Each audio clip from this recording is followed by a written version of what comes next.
Les man Zurich, no man left behind. The enormous number of diseased and wounded soldiers of the First World War made detailed organisation of the medical services at the front and behind the lines essential. The instructions by the Austro-Hungarian army for treating the wounded were contained in the service manual Regiment für des Dienste der Kuchheers.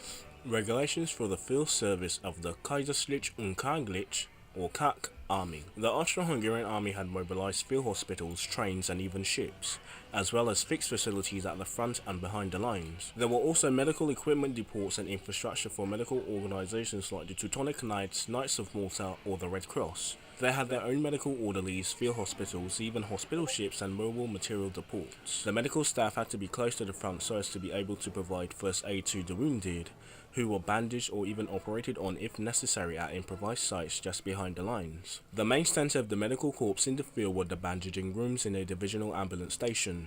Operating theatres and bandaging stations were set up there for the immediate care of the wounded and preparations for transport to a field or military hospital.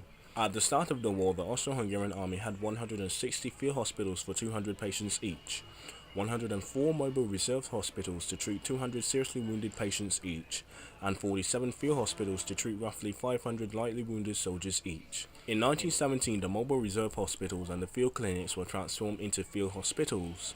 Many complaints submitted to the Army Command talk of the inhumane and the inadequate conditions in the hospital. A heavy workload to the medical orderlies had to deal with the field hospitals is described by a report by Lieutenant Bidenman. Ein Kamen ist ein Leichenstein Säger an. Die uns Emmen Krakenhaus Uniforme Hester wunderbar. Division Armband Station. Regiment ist Hyphen Station Battalion Band Sägenstein in Emmen. Medicine Schatzer Infanteriejäger Eistes und Regimente Junger Eisenstein bei Tinja Regimente Buntenderbeisten an und Eiste Jäger von min herum Israel wogen vorung Istenhain Fliegenhain des letzten Semester van Baden die Enden der Samensenstein werden in Tempel Wehenstein Seiger Finkenstein Wunder der Lohn von As werden die Wunder Leigestein, Hensen, nichts in allemal, Schutzenster, über hier Uniformen. We arrive at the country brickworks. We have been converted into a hospital.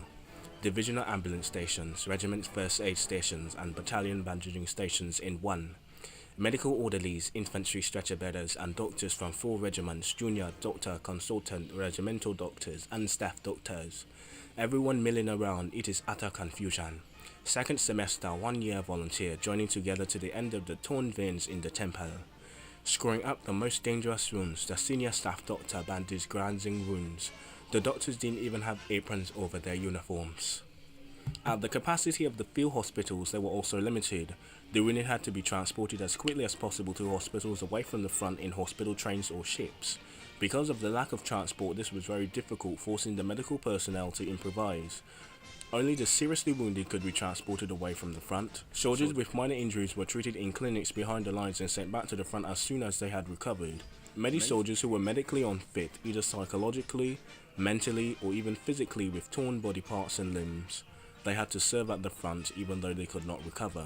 However, because they had to rejoin their units after 24 hours of rest in the ambulance station, and the horrors of war don't just stop in the trenches of the Western Front, or the eastern plains of Galicia, or the mountains of the Dolomites, or even the Adriatic Sea, or even the South China Sea, and all of Southeast Asia.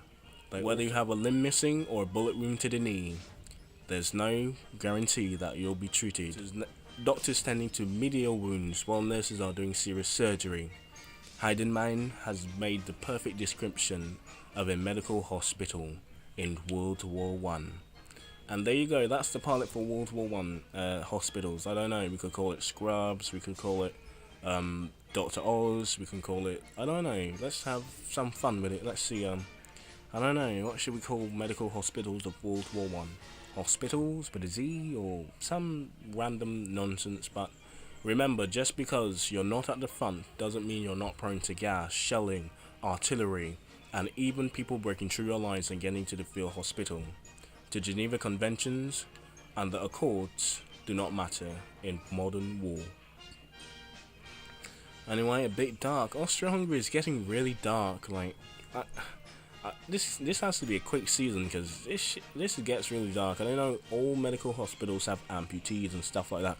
When we actually get to Russia, they're actually the biggest country that actually did amputees. So when we get to Russia, you're gonna start to see amputees a bit more. But this is just a general overview of a medical hospital on the staff. Nurses doing medial work while nurses doing actual surgery while doctors are doing medial work.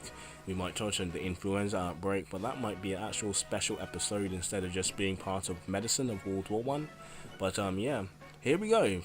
First we did the weapon branch off, then we did the Minority Report branch off, then we did last Lancet. Well, we really cover a lot of people and medicine, and I don't think doctors, but nurses and stuff. Here's your little series. I don't know how I'm gonna finish all of this by, let's see, December the 25th, 1918. The official end and the actual negotiation tables would take place around then, so seems like the optimal time to finish. But anyway, hope you enjoyed, hope you learned something. And yeah, this is actually, I pretty much took this out of my ass and still made a good episode, so I don't know how I do it, bros, but the victory song will play, and this is All Stars and the USSR team, and that is the victory team for every time you do the impossible. As I said, I don't remember what I said in Mission Impossible. As long as you had a good plan, as long as you got good generals and competent generals, no mission is impossible, but it would be a mission possible. Anyway, enough talk, enough lecturing. Hope you enjoyed, hope you learned something. And yeah, what should I do? Should I just do Battlefield 1 medic gameplay? Maybe, maybe not, I don't know. Alright, learn something. I'll think of something. But you learn something. Next time. See ya next time, sorry. Yeah. Oh, also, if one of our episodes get over 50 views and maybe 5 likes, I don't know if you're this far in, but if one of our episodes gets 50 views and probably 5 likes, I would do Konrad von Hutzendorf, the special, in Konrad von Hutzendorf by the Greiten Krieg, the Walter Krieg, or the Great War, from the Great War, their stocks and their store. So that will be interesting, and I will also take a photograph at the end and show you, because, you know, I'm a man of my word. 80% of the time, if I can do it, but yeah, I guess I gotta order that now, but yeah. Until next time, for real now, learn something.